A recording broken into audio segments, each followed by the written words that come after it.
Eksis memang banyak sekali yang ingin mengetahui mengenai bajakah ini setelah viral informasinya ada 3 pelajar Indonesia yang membawa bajakah ini di pentas internasional dan berhasil memenangkan penghargaan. Sejak saat itulah banyak sekali orang yang mencari tahu dan ingin sekali mendapatkan bajakah ini sebagai salah satu alternatif untuk pengobatan kanker. Nah, kemudian kita lihat perkembangannya belakangan ini semakin marak sekali ya, lapak-lapak online ini menawarkan bajakah yang harganya dibanderol mulai dari puluhan ribu rupiah sampai jutaan rupiah. Nah, perkembangan yang terakhir bahkan pemerintah Provinsi Kalimantan Tengah sampai harus mengeluarkan edaran ke perusahaan-perusahaan kurir sejenis JNE, Tiki dan kawan-kawan agar tidak mengirimkan bajakah ini keluar Provinsi Kalimantan Tengah. Nah, ini kemudian menimbulkan pro dan kontra di masyarakat. Mengapa harus dilarang? Padahal banyak yang menaruh harapan akan manfaat bajakah ini. Akan kami ulas untuk Anda dalam fenomena bajakah ampuh untuk penyembuh.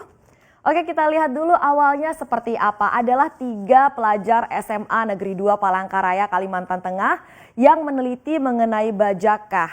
Penelitian ini mereka bawa sampai memenangkan gold medal, medali emas di World Invention Creativity Olympic di Korea Selatan pada 28 Juli 2019 adalah Yazid Rafli Akbar, kemudian Anggina Rafitri dan juga Aisyah Aurelia Maharani yang meneliti mengenai bajakah ini. Jadi dari manakah mereka mendapatkan ide untuk meneliti bajakah ini? Nah, mereka ini memang di masyarakat setempat, masyarakat Dayak ini menggunakan bajakah untuk berbagai keperluan pengobatan. Dan salah satunya itu adalah nenek dari Yazid Rafli Akbar ini sembuh setelah meminum rebusan bajakah. Padahal dia pada waktu itu adalah menderita kanker payudara. Nah, dari sinilah awal ketertarikan mereka untuk meneliti bajakah dari sebuah proyek sekolah sampai akhirnya mereka menelitinya juga dibawa ke laboratorium Universitas Lambung Mangkurat Banjarmasin dan akhirnya ditemukan bahwa ini mengandung zat-zat yang bisa melawan kanker ya. Akan kita lihat seperti apa zat-zat apa saja yang sebenarnya terkandung dalam bajakah. Nah, tadi sudah saya sempat singgung mereka melakukan penelitian dari proyek sekolah sampai akhirnya dibawa ke laboratorium Universitas Lambung Mangkurat di Banjarmasin ya. Jadi pada saat itu mereka ada tikus yang mereka suntik dengan sel kanker, kemudian diberi rebusan air bajakah. Ternyata tikus ini mampu bertahan hidup dan bahkan berkembang biak. Nah, memang diakui untuk bajakah sendiri mengandung setidaknya 40 zat dan zat-zat ini diketahui bisa melawan bahkan mematikan sel kanker. Ini contohnya adalah flavonoid, fenolik, terpenoid, tanin, saponin, alkaloid, dan berbagai macam zat lainnya. Bahkan juga mengandung zat-zat yang termasuk sebagai fitokimia, yaitu misalnya steroid. Nah, fitokimia ini berfungsi sebagai antioksidan, kemudian juga sebagai memperkuat daya tahan tubuh atau imun, dan juga untuk memperbaiki struktur DNA yang rusak. Fakta apa lagi mengenai bajakah yang kita perlu ketahui? Ini bajakah ini tumbuh di tengah hutan ya. Di hutan yang rimbun, jadi di luar habitatnya belum diketahui apakah bisa dibudidayakan ya. Nah, bajakah sendiri ini diketahui tumbuhnya merambat dengan ketinggian hingga 5 meter ke puncak pohon lain. Dan memang tadi disebutkan tidak bisa sembarang dikembangbiakan di luar habitatnya. Dan kemudian bajakah ini ada banyak sekali jenisnya. Menurut penduduk lokal nih setidaknya ada 100 jenis bajakah. Ada bajakah lame untuk mengobati diare, ada bajakah tempala untuk mengobati luka. Nah, memang ini adalah sebuah kearifan lokal atau local wisdom masyarakat Dayak. Jadi mereka caranya adalah bajakah ini dijemur, kemudian ditumbuk, diminum air rebusannya seperti menyeduh teh ya.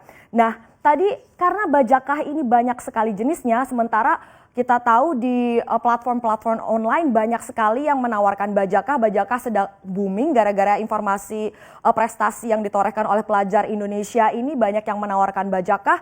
Mulai tadi ada yang harganya puluhan ribu rupiah, ada yang menjualnya ratusan ribu rupiah, bahkan ada yang membuka PO ya. Harganya 2 juta rupiah per 1 kilogram bajakah. Padahal oleh para pelajar yang meneliti ini sendiri belum diungkap bajakah jenis mana sebenarnya yang mereka teliti dan berpotensi sebagai penyembuh sakit kanker payudara. Nah, jadi kita perlu juga menyikapinya secara bijak ya. Nah, Kementerian Kesehatan Republik Indonesia sendiri sampai mengeluarkan statement. Bajakah sebenarnya adalah sebutan bagi batang menjalar yang menjadi bagian dari tanaman. Istilah tanaman bajakah belum merujuk pada jenis spesies tertentu. Jadi kita tidak tahu pasti yang ditawarkan di online itu bajakah yang mana. Sementara menurut penduduk lokal ada bisa sampai lebih dari 100 bajakah ya. Dan kemudian ini salah satu pelajar yang meneliti bajakah, Anggita Rafitri, yang memenangkan penghargaan di Korea Selatan menyebut, kita tidak bisa menjelaskan jenis apa yang kami gunakan. Tapi tidak semua akar bajakah bisa dipakai untuk menyembuhkan kanker. Tidak semua bajakah ya, cuma jenis tertentu saja. Sisanya biasanya dipakai untuk menangkap ikan, digunakan sebagai racun ikan. Nah, berarti ini kita tidak boleh sembarangan juga ya, asal membeli bajakah begitu ya. Ternyata ada jenis-jenis tertentu saja yang bisa untuk pengobatan kanker. Karena itu pelajar ini mengatakan sebaiknya bajakah ini tidak dieksploitasi secara berlebihan. Lalu pakar sendiri seperti apa tanggapannya? Ini pakar medis dari Yayasan Kanker Indonesia, Venita, mengatakan bahwa memang bajakah ini punya potensi untuk pengobatan kanker. Kalau mau dipakai, sarannya sebagai pelengkap tetapi tetap harus mengikuti protokol medis. Kemudian juga dia menyebutkan bahwa temuan ilmiah oleh anak-anak atau pelajar ini adalah tahapan awal. Selanjutnya banyak tahapan ilmiah yang harus dilewati. Tahapan ilmiah apa saja yang harus dilewati? Misalnya lewat fase uji klinis obat kanker pada manusia. Nah, kita lihat ada 5 fase di sini. Fase 0 ini uji coba skala kecil dengan responden 10-20 orang untuk berbagai tipe kanker, ini untuk mengetahui tingkat bahaya obat. Kemudian fase 1 uji coba skala kecil dengan banyak tipe kanker dengan melibatkan 20-50 orang, ini untuk mengetahui efek samping dan reaksi dari obat baru. Kemudian fase 2 uji coba skala sedang dengan 1 hingga 2 tipe kanker. Kemudian fase 3 ini melibatkan ratusan hingga ribuan orang untuk 1 tipe kanker atau lebih untuk membandingkan efektivitas obat baru ini dengan terapi kanker yang standar. Kemudian untuk fase ketiga uji coba dengan jumlah peserta yang lebih besar lagi. Ini untuk 1 jenis kanker atau lebih untuk mengetahui manfaat jangka panjang dan juga efek samping terapi baru. Jadi para pakar ini sepakat tidak menampik potensi bajakah dalam pengobatan kanker, tetapi mereka sepakat bahwa perlu dilakukan penelitian lebih lanjut. Salah satunya lewat uji klinis ini ya, karena tanpa uji klinis tentu saja bajakah tidak bisa diproduksi massal dan tidak bisa didistribusikan atau disebarkan kepada masyarakat umum. Dan untuk melakukan uji klinis ini perlu kita tekankan, ini membutuhkan waktu yang tidak sedikit dan dana yang tidak sedikit. Nah, sebaiknya apa yang perlu dilakukan? Ini selama ini anak-anak pelajar ini setelah memenangkan prestasi di Korea Selatan banyak diundang oleh pejabat-pejabat ya. Sebaiknya memang para stakeholders dan pejabat-pejabat ini juga membantu untuk mendanai fase uji klinis yang diperlukan agar bajakah ini diketahui secara persis seperti apa manfaatnya dan potensinya untuk pengobatan kanker. Nah, kita tahu kearifan masyarakat lokal Indonesia ini banyak sekali mengenal tanaman obat ya untuk berbagai macam kegunaan. Ada setidaknya 223 ramuan atau tanaman obat yang teridentifikasi dan 10 diantaranya itu kerap digunakan untuk pengobatan tumor serta kanker. Nah, kami ambilkan 5 diantaranya di sini. Tapi sekali lagi ini adalah tanaman obat yang seringkali digunakan sebagai komplementer atau pelengkap karena memang belum dilakukan uji klinis. Contohnya adalah sirsak, kemudian ada kunyit, ada jahe, ada pinang, dan bawang merah. Bagaimana sebaiknya kita menyikapi fenomena bajakah yang tengah viral ini? Jadi memang kita harus menghindari eksploitasi yang berlebih.